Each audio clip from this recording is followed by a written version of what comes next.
Selamat pagi anak-anak. Hari ini Ibu akan mencoba menerangkan tentang yang namanya penafsiran ke persepuluhan, perseratusan, dan perseribuan. Persepuluhan, perseratusan, dan perseribuan. Perseratusan itu berbeda ya dengan seratusan. Bedanya apa? Yuk kita lihat dulu.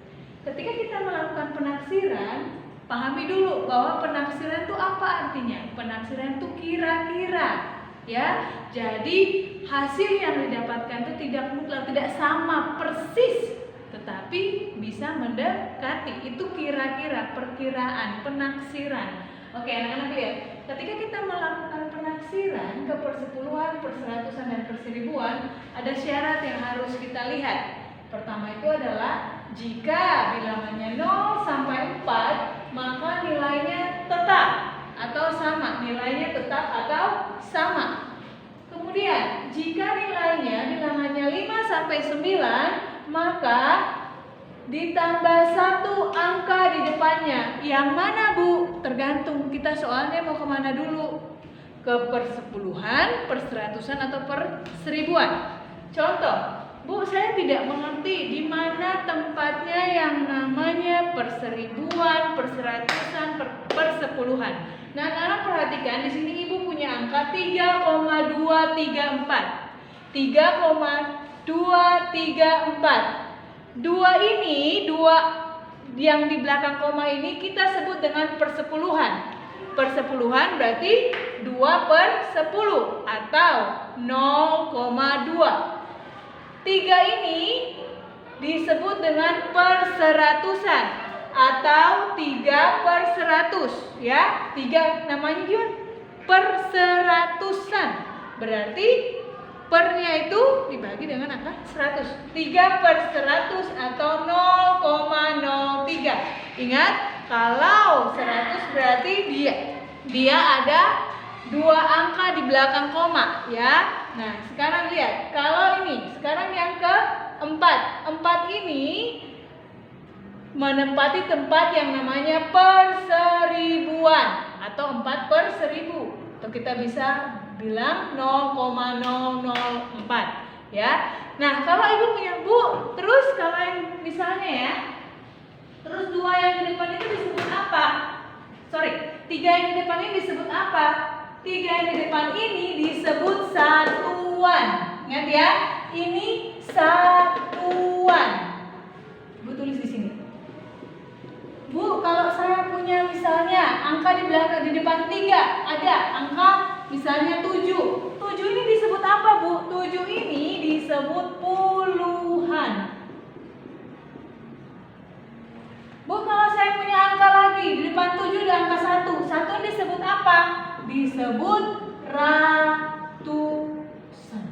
Menempati tempat ratusan. Ratusan, puluhan, satuan.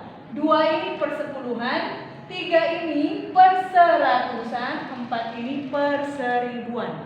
Sampai di sini ini konsep yang harus anak-anak ingat dulu ya. Nah, dari sini kita akan pergi ke yang namanya penafsiran ke persepuluhan. Anak-anak kelihatan ya tulisan Ibu ya. Penafsiran ke persepuluhan. Contoh, 3,37 kita akan menaksir ke persepuluhan. Ketika kita menaksir ke persepuluhan, yang kita perhatikan adalah angka satuannya. Satuannya yang mana? 7. Ya, 7 ya. Nah, karena ini desimal, karena ini desimal berarti yang kita perhatikan angka apanya? Nih, angka kedua di belakang koma atau yang tadi sebutnya apa? Perseratusan. Anak-anak lihat, jadi ubahnya itu yang mana yang akan berubah? Yang akan berubah angka di depan 7. Jadi berapa? Ingat bahwa syaratnya jika dia lebih atau sama dengan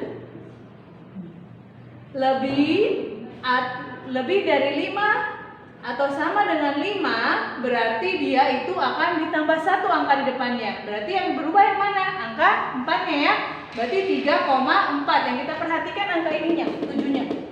Nah, anak-anak, yang contoh yang kedua, 3,42. Yang kita perhatikan tadi benar, angka kedua di belakang koma. Jadi berapa? 3,4 atau 3,40. Sama ya, kalau anak-anak menjawab 3,4 atau 3,40 itu sama. Tuh hasilnya sama, benar. Nah, kemudian yang ketiga, Lisa mempunyai panjang pita 20,35 cm. Ibu memberi lagi, memberi berarti dia bertambah ya. Ibu memberi lagi pada Lisa 8,34 cm. Berapa panjang pita Lisa sekarang? Kalau ditanya berapa panjang berarti dua-duanya harus ditambahkan. Tetapi jika ditaksir ke persepuluhan, ingat anak-anak, ketika kita hendak melakukan penaksiran, kita tidak bisa langsung menjumlahkan hasilnya dan mendapatkan hasil. Bukan seperti itu ya, tetapi kita melakukan pembulatan terlebih dahulu. Berarti berapa? Ketika kita melakukan ke persepuluhan, berarti angka yang mana yang dilihat? Yang ini kan tadi ya. Berarti jadi, karena ini 5 ingat syaratnya bahwa 5 sama dengan 5 atau lebih besar dari 5, dia bertambah 1 angka di depannya. Berarti 20,4 ditambah 8,3. Kenapa 3 Bu? Karena ini 4. Jadi hasilnya adalah 28,7. Anak-anak, ini dalam bentuk penjumlahan bersusun. Ya. Nah, sebenarnya konsep daripada penjumlahan desimal ini adalah sama ya, meminjam dan menyimpan dan meminjam ya. Nanti asalkan kalian tanda komanya harus sejajar, harus benar-benar letaknya. Kalau kalian letaknya salah, hasilnya pun akan salah. Ya anak-anak, contohnya gini, saya mau kayak gini, 20,4, 8,3. Ini aja tanda komanya udah salah anak-anak. Harus satuan dan satuan, posisinya seperti itu ya, harus sama. Nah, sampai di sini paham ya? Sekarang kita ke perseratusan. Lihat contohnya, 15,782 dikurang 12,325. Yang diperhatikan yang mana? Yang diperhatikan adalah angka yang ketiga. Angka ketiga apa? Perseribuannya. Karena nanti yang berubah adalah angka di depannya. Ya, lihat. Jadi gini, ketika kita tetap ya mengingat penaksiran harus melakukan pembulatan terlebih dahulu. Karena ini 2 di bawah 5, maka dia tetap 15,78. Ini 5 sama dengan 5 atau lebih besar 5 akan terjadi penambahan 1, 12,33. Ini yang berubah. Jadi 15,78 dikurangi 12,33 sama dengan 3,45. Ini caranya anak-anak. Kalau kita, karena tadi kan kurang ya, nih kita kurangi 15,78 dikurangi 8 kurang 3, 5, 7 kurang 3, 4, 2, 5 kurang 2, 3, 1 kurang 1, 0. Biasanya kita tidak perlu menuliskan angka 0 ini ya. Sampai di sini paham ya? Terakhir ya, penaksiran ke perseribuan. Contoh, 52,3277 tambah 13,2572. Yang kita perhatikan apa? Kita perhatikan kalau ada angka di sini lagi di belakang 4, itu namanya, contoh ibu punya angka di sini ada angka 6. Angka 6 ini itu sudah setelah perseribuan apa? Per 10 ribuan. Ya. Nah, ke sini yang kita perhatikan angka ininya.